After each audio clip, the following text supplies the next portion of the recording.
시청자 여러분 안녕하십니까. 지금부터 저녁에는 안보정론을 시작하겠습니다. 이번 시간에는 말이죠. 바로 어제가 이제 5월 10일, 5월 10일이면 대통령 취임 1주년. 딱 거기에 재를 뿌린 사람이 있다. 그래서 우리 국민의힘이 부글부글 끓고 있다는 보도가 계속되고 있습니다. 바로 어제 말이죠. 이재명의 심리전에 누굽니까? 대구시장. 대구시장 그러니까 홍준표 대구시장이 말려드는 것이 아니냐. 둘이서 그냥 짝짝 손발을 맞췄다 이거죠. 그래서 당 대표도 공격하고 윤 대통령도 비판하고 이거 당원로 맞느냐. 이러한 분노가 지금 치밀어 오르고 있다는 보도가 나오고 있습니다. 자, 그래서 이 관련 내용을 자세하게 말씀을 드리겠습니다. 자, 그다음에는요. 지금 한동훈 장관이 바로 어제 참여연대하고 한판 붙었잖아요. 참여연대가 지금 이제 윤석열 대통령을 공격하면서 잘라야 할 1순위에 누가 있느냐? 바로 이 한동훈 장관이 있다. 예. 그래서 윤석열 정부의 실정의 제1 책임자가 한동훈 장관이다. 그래서 어제 한동훈 장관이 거기에 대해서 맞받아 쳤는데요.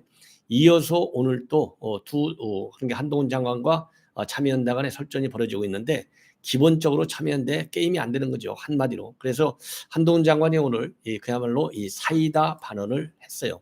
자, 그래서 쉽게 얘기해서요. 이 한동훈 장관이 한 얘기를 보면은 그냥 뭐 속 시원하게 민주당 정부 선수로 뛰다가 이게 심판인 척 하고 있느냐. 예, 이 권력 왜 그러냐면요. 참여연대가 문재인 정권에서 좋은 자리는 다 빼먹었잖아요. 그래서 이 권력 차지하는 것이 꼭 이 번호표 순서 뽑듯이 해먹은 게 참여연대 아니냐. 그 얘기는 결국 뭡니까? 이 문재인 정권이 실패했잖아요. 실패에 번호표 뽑듯이 권력 요지를 차지한 참여연대의 몫이 크지 않느냐. 이렇게 한 방으로 그냥 쉽게 얘기해서 날려버린 것이죠. 이 관련 내용을 자세하게 또 전해드리도록 하겠고요. 자, 오늘 이제 어제 밤에 말이죠. 태용호하고 그다음에 김재원 이 징계 조치가 나온 건 뭐 다 아시지 않습니까? 자, 그래서 오늘 빠르게 지금 국민의힘에서 공식적으로 발표한 게요. 본래 당원에 한 달 안에 골석이 되는 경우에는요. 고리된 경우에는 최고위원을 보궐선거 한 달 안에 실시하게 돼 있는데요. 이거를 하느냐 마느냐를 가지고 그동안에 이런저런 이 유추 해석이 나왔는데 6월 9일까지가 이제 딱 한 달이잖아요. 그 안에 그 일정 안에 후임을 선거하겠다라고 공식적으로 밝혔습니다. 그 내용도 함께 전해드리도록 하겠고요. 그리고 이제 우크라이나 전황과 관련해서 지금 우크라이나 전세가요. 굉장히 지금 안 좋습니다. 상당히 격화되고 있는 추세인데요. 지금 러시아가 자랑스럽게 개발한 무기가 이 킨잘 극초음속 미사일이에요. 바로 극초음속 미사일을 뭐가 때려잡았느냐? 바로 미국이 가지고 있는 패트리어트 미사일. 우리나라도 지금 패트리어트 미사일이 많이 배치되어 있어요. 예, 요격 미사일이죠. 그래서 우리나라도 이 북한의 미사일에 대해서는 이 패트리어트 미사일하고 그다음에는 사드 이 두 개를 갖고 이제 주도적으로 이제 중점적으로 요격하게 돼 있는데요. 그동안의 극초음속 미사일은 속도가 너무나 빠르기 때문에 왜냐하면 극초음속이 들으면 이 속도가 마하 5 이상이거든요. 그래서 이거는 잡지 못한다. 그래서 우리나라도 지금 북한도 극초음속 미사일을 개발했지 않습니까? 자, 그래서 이거 큰일 났다. 이런 보도가 많이 나왔는데 우크라이나에서 처음으로 패트리어트 미사일을 통해서 러시아제 극초음속 미사일을 요격게 하는데 성공했다. 이런 보도가 나오고 있어요. 그래서 이 관련된 내용도 제가 보기에는요. 상당히 중요한 것 같아서 여러분들께 보도해 드리도록 하겠습니다. 자, 방송 시청에 앞서서 여러분들 꼭 구독 부탁을 드립니다. 그래서 연말에요. 제가 지금 100만을 모시는 캠페인을 벌이고 있는데 이 캠페인 목표가 달성될 수 있도록 우리 제 방송을 사랑하시는 우리 애청자 여러분들께서 시청자 여러분들께서 많이 좀 적극적으로 좀 도와주시면 대단히 고맙겠습니다. 자, 먼저요. 홍준표 시장하고 그다음에 이재명이 하고 어제 대구시장실에서 이 얘기가 주거니 받거니 아주 화기애애하게 열렸어요. 그런데 여기에서요. 이 홍준표 시장이 지금 김기현 대표에 대해서는 옹졸하다. 그리고 윤석열 대통령에서는 정치도 모른다. 예, 이렇게 아주 핵심적인 이 비판 메시지를 내놨습니다. 이것이 우리 국민의힘에 완전히 지금 난장판으로 만들어 놨습니다. 그런데 말이죠. 먼저 어제 지금 홍준표 시장이 얘기한 내용하고 그다음에요. 매우 이례적으로 두 사람의 회동 내용이요. 시종 1관 처음부터 끝까지 100% 공개했어요. 그러면 100% 공개한 의도가 뭐겠느냐? 이거는 서로의 목표가 딱 맞아 떨어졌다는 것이죠. 서로의 의도와 목표.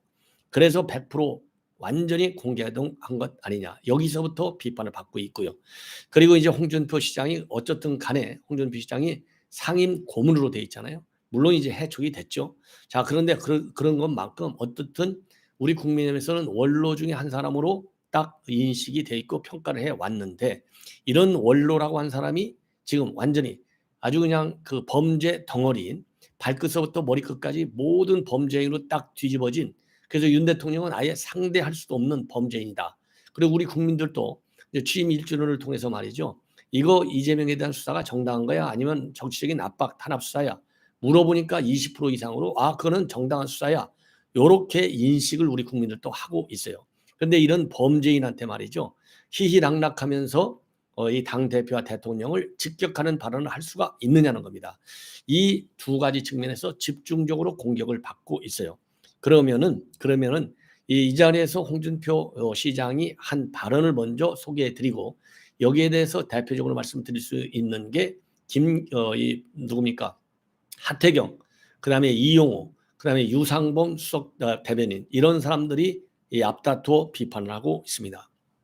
자, 여기에 대해서요. 그럼 이제 홍준표 시장이 뭐라고 얘기를 했느냐? 뭐라고 얘기를 했냐면요. 이렇게 얘기를 합니다. 먼저요. 이재명이가 웃으면서 시장님께서 국민의힘 원로인이 중앙당에라도 한 말씀을 해주면 좋을 것 같다. 이렇게 말을 꺼내요. 유도를 하는 것이죠. 유도. 딱 하니까요. 이야기하는데 김기현 당대표가 옹졸해서 말을 잘 안 들어요. 이렇게 응답을 해요. 그러니까 이재명이 뜻한 대로 딱 나왔잖아요. 그러니까 이재명이가 또 한 번 웃으면서 제가 말씀드리기가 좀 그렇다. 이렇게 하니까요. 홍 시장이 뭐라고 얘기하느냐. 당대표가 옹졸해서 상임 고문도 해촉한다. 그러면서요. 아무튼 대구시정에만 집중하려고 한다. 이렇게 답을 합니다. 그러면서요. 윤석열 정권에는 대부분 정치를 잘 모르는 사람들이 대통령 시대에 있다. 이렇게 또 한 번 이제는 대통령으로 이 화살이 넘어가요. 그러니까 이재명이가 이거 얼마나 기분 좋겠어요. 제가 남의당 이야기를 대놓고 하기가 좀 그렇다. 이렇게 얘기를 하니까 이건 뭐 동의한다는 얘기 아니에요. 그러니까 이재명이가 하고 싶은 얘기를 홍준표가 다 해주는 거예요. 그러니까 홍준표 시장이 민주당은 현안 처리하는 게 속도감 있고 아주 빠르다. 아니, 민주당이 현안 처리하는 게 속도감 있고 빠르다는 얘기는 잘한다는 얘기잖아요. 이 민주당은 현안 처리하는 게 아니라, 현안 처리가 아니라 방탄에만 집중하고 있다. 말로는 민생 하면서 완전히 민생을 뒷전으로 딱 밀어놓고 방탄만 하고 있다. 이렇게 비판해도 시원찮은데 속도감 있고 잘한다. 아주 빠르다. 예. 빠른 게 뭐가 빨라요? 방탄만만 빠르잖아요. 예. 그리고 다수당 횡포로서 악법을 양산하는데 빠르잖아요. 속도감 있고 패스트 트랙 태우고 이런 얘기를 해야 되는데요. 민주당을 또 축켜 세워요. 그러니까 당대표 우리 국민이 윤석열 대통령 비판하면서 민주당은 또 칭찬해요. 그러면서요. 또 뭐라고 또 칭찬하느냐. 돈봉투 사태와 관련해서 홍준표가 얘기가 문제되는 사람들 민주당은 즉각 탈당해서 남의 부담을 덜잖아요. 그런데 우리 당은 사람들이 욕심만 가득 차서 당이야 어찌 되든 내가 살아야겠다는 생각뿐입니다. 요렇게 얘기를 또 하는 거예요. 그러면서 더 나갑니다. 어디까지 나가느냐. 이제 최근에 이 두 사람이요. 여야의 극한 대립과 관련해서 서로 이제 우려하는 생각을 나누고 있었는데 이때 홍준표 시장이 뭐라고 하느냐. 최근 정치에서 막후 조정하는 사람이 사라져가지고 민주당도 없고 우리 당도 없다. 그렇게 하다 보니까 타협이 안 되는 정치가 돼버렸다라고 비판을 합니다. 이건 양비론이죠. 그러니까 이재명이가 기다렸던 듯이 뭐라고 하느냐. 시장님 말처럼 합리적 선의의 경쟁이 정치의 본질인데 대화하고 타협하는 게 아니라 정쟁을 넘어서 전쟁의 길로 접어드는 것 같아서 안타깝다. 딱 이렇게 얘기해요. 이게 누가 누구를 얘기하는지 알 수가 없어요. 지금 이 정쟁을 넘어서 전쟁의 길로 들어가는 이유가 뭡니까? 범죄인이 확실한 이재명이가 방탄을 치고 검찰 조사도 안 받고 묵비권이라는 미명하에 방어권이라는 미명하에 입은 딱 다물고 소설이라고만 그야말로 본인이 소설을 쓰고 이러는 것 때문에 지금 이게 여야간의 대화가 안 되는 거 아니겠어요? 본인의 책임이 있는 거예요. 그런데 지금 홍준표 시장은 국민의힘도 문제야 이렇게 되어 있잖아요. 그러니까 이렇게 해서 이제 이재명이가 전쟁이야 이렇게 얘기하니까 홍 시장이 지금은 적과 동지밖에 없다. 딱 이렇게 얘기하니까 이재명이도 거기에 또 박수를 쳐요. 점점 그렇게 되는 것 같다. 예. 자, 그러면서 이 홍준표 시장이 이거는 뭐 충분히 야당 대표한테 할 수 있는 이건 덕담이에요. 신공항 고속철도 도균형개발 이런 현안과 관련해서 민주당이 많이 협조해 주시기 바란다. 이러한 덕담을 꺼내는 겁니다. 예. 자, 그래서 이제 이게 오늘 하루 종일 어제서부터요 난리가 난 겁니다. 예. 자, 그래서요 여기에 대해서 우선 유상범 의원이 이제 뭐라고 얘기하고 있느냐, 여기에 대해서 홍 시장이 이 대표가 의도했던 정치적 목적을 다 달성해 준 것 같다. 예, 이제 오늘 CBS 라디오에 나와서 한 얘기예요. 이 대표가 홍 시장과 짧은 대화를 하고 나오며 회심의 미소를 짓고 나오지 않았을까 싶다. 예, 이렇게 해석을 하고요. 이 대표가 홍 시장을 너무 잘 알았던 것 같고, 야당 대표가 광역시장을 직접 방문하는 건 굉장히 존중하는 모습을 의도적으로 보인 것 같고, 홍 시장이 그런 식으로 말을 한 데 대해서는 이 대표에게 낚인 것 아니냐, 이러한 취지의 발언을 했습니다. 그리고요 또 이 유상범은요, 당 원로라는 사람이 야당 대표와 만나서 자기 당 대표와 대통령실을 공격하는 그 모습을 국민이 어떻게 볼 것인지 생각을 해봤으면 좋겠다. 예, 요렇게 지금 비판문을 내놓았어요. 예. 자, 그리고요 지금 이제 이런 비판문을 내놨고, 그 다음에는요 또 누가 한마디를 했냐면은 이용 의원이 한마디를 했어요. 이용 의원은 뭐라고 얘기했느냐? 이용 의원은요 어제 지금 이런 입장문을 내놨습니다. 본인의 페북을 통해서 정치를 잘하는 홍준표가 과연 이재명에게 이렇게 이용만 당할 줄은 몰랐다. 예, 그래서 밖에 나가 집안 흉이나 보는 마음 꼬인 시아버지 같다라고 아주 직격을 했어요. 그러면서 윤 정권은 정치를 모르고 김병현 대표는 옹졸하다고 해서 의뢰의 야당 대변인의 비판 성명이니 했는데, 홍준표 시장 입에서 나온 말이라니까 차마 믿어지지가 않는다. 더군다나 이재명 대표를 만나서 주고받은 얘기를 하니까 얼굴이 화끈거리고 부끄럽다. 홍 시장이 이재명 대표가 그렇게 정치를 잘 알고 태평양처럼 마음이 넓은 사람이라고 믿고 계시지는 않을 텐데 참 이야기가 어렵고, 그것도 윤 대통령 취임 1주년 날 덕담은 못할 망정 보기가 딱하다. 그러면서요 결국 정치를 잘 아시는 홍 시장께서 이재명에게 이용만 당한 꼴이다. 이렇게 이 맞받아 치고 있습니다. 예. 그리고요 정치권에서는요 홍 시장과 이 대표가 서로를 아주 효과적으로 이용한 자리였다. 그리고요 자리였다고 평가가 나오고 있어요. 자, 그리고요 이 홍 시장은 윤 대통령이 만나지 않은 제1야당 수장인 이재명을 만나서 자신의 정치주라적 면모를 아주 유감없이 드러내는 것이 아니냐. 예, 이런 좀 평가를 하고 있고요. 그리고 이재명 입장에서는요 자신의 출신지인 경북 안동하고 가까운 지역에서 이념 성향이 대청점에 있는 홍 시장을 만남으로써 누구와도 소통이 되는 야당 대표 이미지를 얻게 되는 그런 아주 100% 성과 있는 만남을 만든 것이 아니냐. 이런 이 정치권의 평가가 나오고 있고요. 그리고 이제 하태경 의원은 뭐라고 하고 있느냐? 하태경 의원은 뭐라고 얘기하고 있냐면은요. 자, 이 홍준표, 야, 이거 분별력이 이렇게 많이 떨어질 줄은 몰랐다. 이렇게 오늘 KBS 최경영의 최강 시사에서 밝히고 있어요. 자, 그래서 정치를 너무 오래 하시다 보니까 분별력이 많이 떨어졌다. 예, 떨어졌다. 자, 그러면서요. 예, 그러면서 홍준표 시장은 어떨 때는 감탄이 나올 정도로 똑똑한데 어떨 때는 굉장히 모자란다. 저도 뭐 대통령실이나 당 지도부에 대해서 비판도 하고, 그런데 지금 이 대표는 윤석열 정부를 거의 적대시하고 있는데 그런 사람 앞에서 꺼낼 이야기는 아니다. 똑같은 말도 때와 장소에 따라서 달라져야 하고 그게 정치인데, 대통령을 적대시하는 야당 대표 앞에서 당과 대통령을 비판했다. 그러면서요 여당 당 대표가 옹졸하다 이런 식으로 본인이 소속한 걸 비난하는 것이고 결국 자기 면상에 오염물을 지금 퍼붓는 거다. 그리고요 이 본인 얼굴에 지금 먹칠하는 것 아니냐, 이렇게 아주 비판 세게 했어요. 자, 이러니까 이제 진행자가 아니 연배가 10살 이상 차이 나는데 괜찮겠냐, 이런 이 얘기를 걱정스러운 말을 하는 거예요. 그러니까 이제 하태경이가 뭐라고 하느냐, 저는 대등하게 이야기를 하면 한다. 나이 차이에 눌려서 할 말 못하는 사람은 절대 아니다. 이렇게 딱 이 자신 있게 반박을 하고 있어요. 참고로 홍준표는 53년생이라고 지금 주간 조사는 아닌데요. 제가 알기로는 54년생으로 알고 있고, 그리고 하태경이는 68년생으로 제가 알고 있습니다. 예, 그러니까 뭐 한 14살 차이가 나는 거죠. 자, 그래서요. 지금 이제 분위기를 보면은요.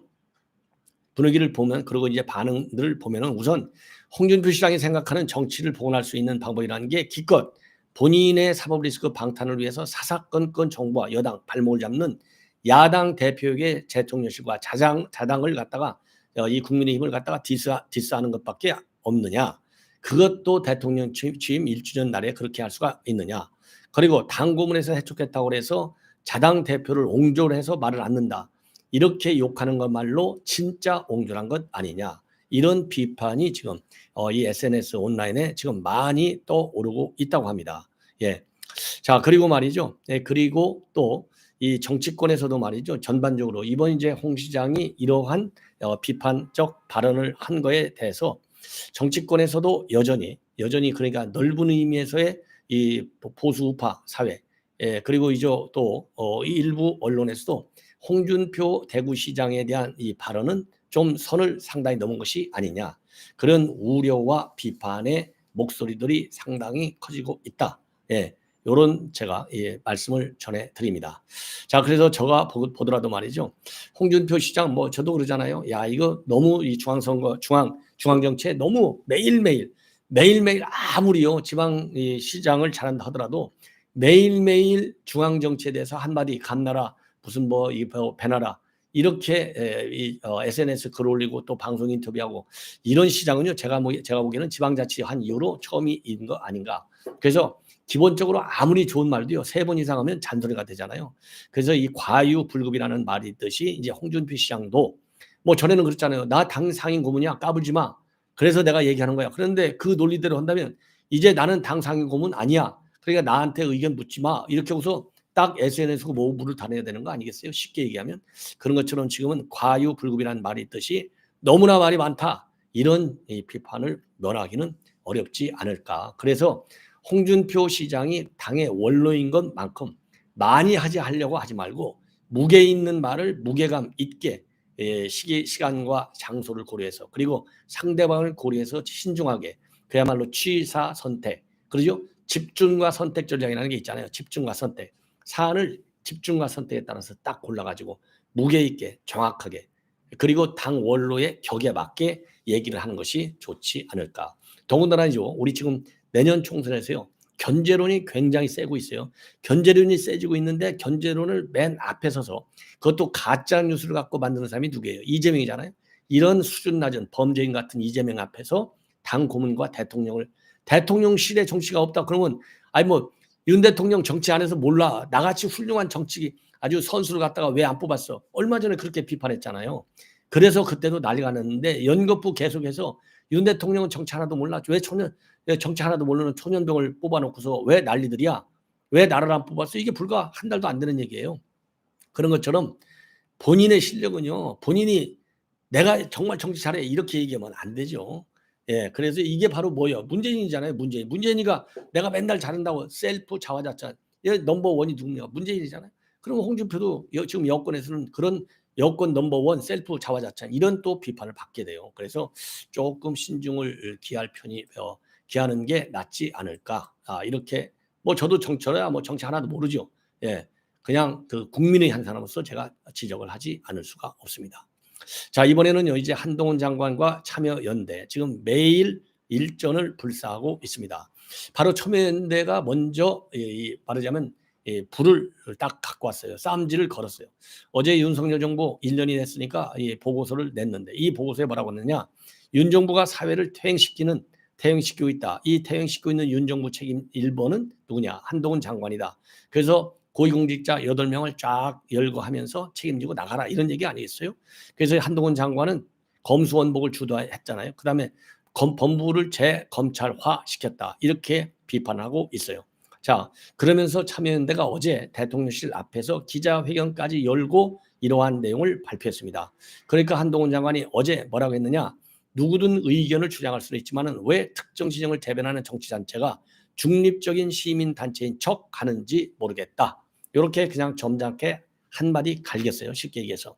그리고 나서 오늘 또다시 참여연대를 비판하고 있습니다. 옳은 비판이죠. 한마디로 참여연대 그냥 뭐 딱 입 열 수가 없어요. 참여연대 출신으로 민주당 정권 요직이나 민주당 의원이 된 사람들을 세본다면 양심에 찔려서라도 지금처럼 중립적인 시민단체인 척하기가 어려울 것이다. 그러면서요. 이거는 오늘 기자들한테 아예 공식 입장문을 통해서 발표한 내용입니다.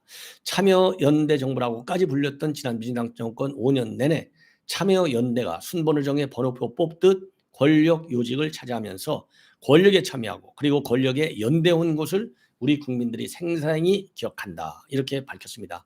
그러면서요. 5년 내내 한쪽 팀 주전 선수로 뛰다가 갑자기 심판인 척한다고 국민들이 속지 않을 것이다. 박원순 다큐에는 한마디로 안 하는 것을 보면 앞으로 공정한 심판을 할 생각도 없어 보인다. 이 박원순 다큐 7월에 개봉한다는 거 아니에요? 자, 이렇게 해서 말이죠. 이렇게 해서 이 참여연대를 제대로 딱 한 방에 날리고 있습니다. 그리고 또 한 방에 날린 거는 이게 법원에서 승소했어요. 뭐냐? 지금 이제 LCT 부산 이거 LCT 가지고 뭐 심심하면 야권에서 여권을 공격하는 주요 소재로 활용하지 않습니까? 자, 그런데요. 이 LCT 사건에 관해서 이 작년에 말이죠.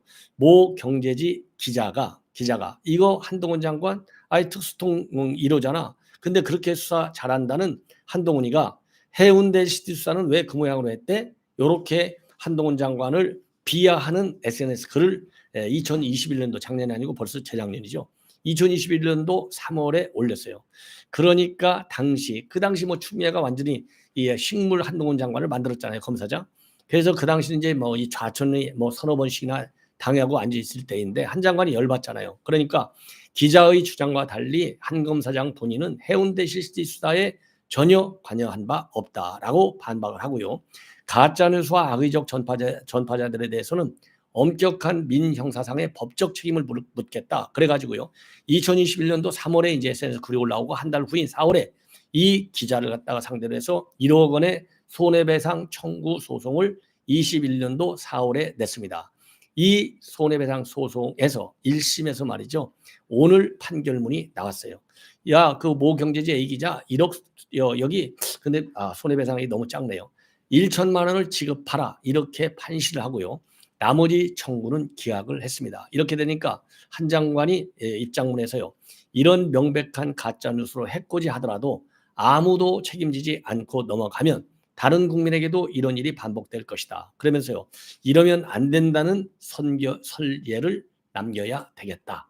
그래서 오늘 승소 판결이 여러 의미로 굉장히 의미 있는 판결이 된 것 같고요. 그리고 한동훈 장관이 지금 현재 이 청담동 술자리 의혹, 그다음에 이제 본인 아파트의 이 덧탐사죠. 무단 침입 의혹, 무단 침입 의혹이 아니요, 그건 사실이죠. 이런 거와 관련을 해서 거의 고발 조치한 게 있는데 도대체 이거 경찰에서 언제까지 수사하고 언제 검찰로 넘겨서 언제 소송으로 넘어갈지 정말 답답하다. 이러한 이 생각이 듭니다. 그래서요, 한동훈 장관이 직접 고발한 거, 이런 거, 특히 이제 한 장관이 고발한다. 그러면 한동훈 장관 고발하잖아요. 실제로 이 고발에 대한 이 수사의 결과를 우리 국민들한테 좀 속 시원하게 좀 빨리빨리 좀 알려줬으면 좋겠다라는 저는 지적을 하지 않을 수 없습니다. 자, 이번에는 제가 모두에 말씀드린 대로 이제 간략하게 좀 언급을 하겠는데요. 하나는 우리 국민이 어제 이제 태용 의원이 3개월 그리고 김재원 1년 그래서 지금요 이 태용 의원이 3개월 징계를 받게 된 것이 최고위원직을 사퇴했어요. 그래서 지금 한 자리 김재원은 보궐선거를 할 수가 없어요. 예.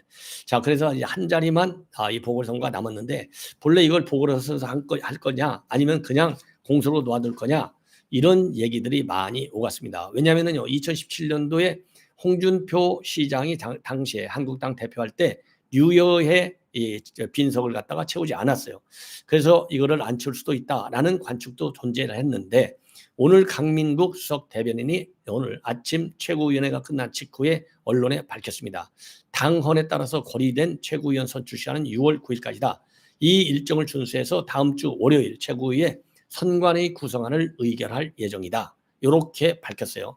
근데 이제 당헌 단계에 따르면은요, 이 고려됐던 한 달 이내에 당 전국위원회를 통해서 최고위원을 선출하도록 하고 있습니다. 그래서 이 사퇴 의사를 밝히지 않은 이 김재원의 경우에는요, 권위가 아닌 사고이기 때문에 이 태영호 의원 자리만 하나만 이 보궐선거를 한다. 그리고요 시점은요 지금 이제 내년 통선 대비해서 당무 감사 일정도 있기 때문에 지도부 공백을 최소화하기 위해서 빠르게 실시한다. 이러한 평가가 나오고 있고요. 과연 후보군은 누가 될 것이냐. 그래서 뭐 지난번에 출마했다가 떨어지지 않은 뭐 서너 명들 이런 사람들도 이번에 다시 말하자면 참여할 가능성도 있고, 자 이와 관련해서는요. 이 뭐라 그럴까요? 이 쇄신 이미지를 좀 불어넣을 수 있는 사람이나 아니면은 중량감 있는 인사가 필요하지 않나, 이러한 의견도 있다고 합니다. 예. 그리고요, 오늘 김기현 당 대표가요, 최고위에서 일부 최고위원들의 잇따른 설화로 인해서 이 심려를 끼쳐서 송구하다, 이러한 사과의 입장문을 오늘 발표를 했습니다. 자, 이제 마지막으로요, 이 우크라이나 전세와 관련해서 최근에 말이죠, 이 우크라이나가 지금 러시아가 발사한 극초음속 미사일 킨자를 요격했다 이렇게 주장한 바 있어요. 근데 여기에 대해서요, 그동안에는요, 왜냐하면은 이게 이 킨잘 미사일이 워낙 극초음속이기 때문에 일방 지금 현재 이 요격 체계로서는 요격이 불가능하다 이렇게 알려져 왔었거든요. 그런데 이제 우크라이나가 이거 패트리엇 미사일로 요격했어 이렇게 이제 발표를 하니까 바로 또 미국 언론에서도요, 이 관련 내용을 쭉 보도하고, 이러한 가운데 미 국방부 대변인이 공식 브리핑을 통해서 9일 날 확인을 했습니다. 그래서 우크라이나군이 패트리엇 미사일 방공 시스템으로 러시아 미사일을 격추했다는 점을 확인한다. 그리고 이 패트리엇에 대해서는요, 이 시스템은 미국과 국제사회가 우크라이나에 제공한 광범위한 방공 능력의 일부다. 이렇게 똑부러지게요, 패트리엇이 이 러시아의 킨잘 극초음속 미사일 요격 사실을 확인해 줬습니다. 자, 그래서 이게 굉장히 중요한 의미를 가지고 있다. 왜냐하면요, 지금 우리의 입장에서도 북한이 극초음속 미사일을 지금 개발해서 가지고 있지 않습니까? 자, 그런데 우리가 가지고 있는 패트리엇, 사드 이와 갖고는 요격이 어렵다. 이러한 전문가들의 지적이 나왔는데 이번에 우크라이나 사태를 보니까 이게 아니거든요. 그래서 우리가 가지고 있는 패트리엇 미사일도 북한의 극초음속 미사일을 요격할 수 있다. 이렇게 우리 국민들도 아시면은 아무래도 그러지 않아도요, 지금 북한이 핵 미사일을 고도화 작업을 하고 있고, 그리고 또 미사일 핵 미사일 이 공격 가능성이 충분히 예견되고 있다. 이건 이제 미국을 비롯한 국제사회의 우려지 않습니까? 그렇기 때문에 이 패트리엇 미사일을 대체할 수 있는 별도의 요격 미사일 체계를 개발해야 될 것이 아니냐, 이러한 주장이 많이 나오고 있는데, 다행스럽게 패트리엇 미사일로 요격이 됐다라는 게 미 국방부의 공식 확인이었기 때문에 천만다행이다 싶고요. 그래서 우리 군도요, 우리 국방부도 이러한 극초음속 미사일을 요격할 수 있는 별도의 요격 무기를 개발 중에 있다는 점을 참고적으로 여러분들께 말씀을 드립니다. 시청자 여러분, 이것으로 본 방송 마치고요. 이어지는 저의 다음 뉴스 계속해서요, 알람을 설정해서 시청해 주시면 대단히 고맙겠습니다. 감사합니다.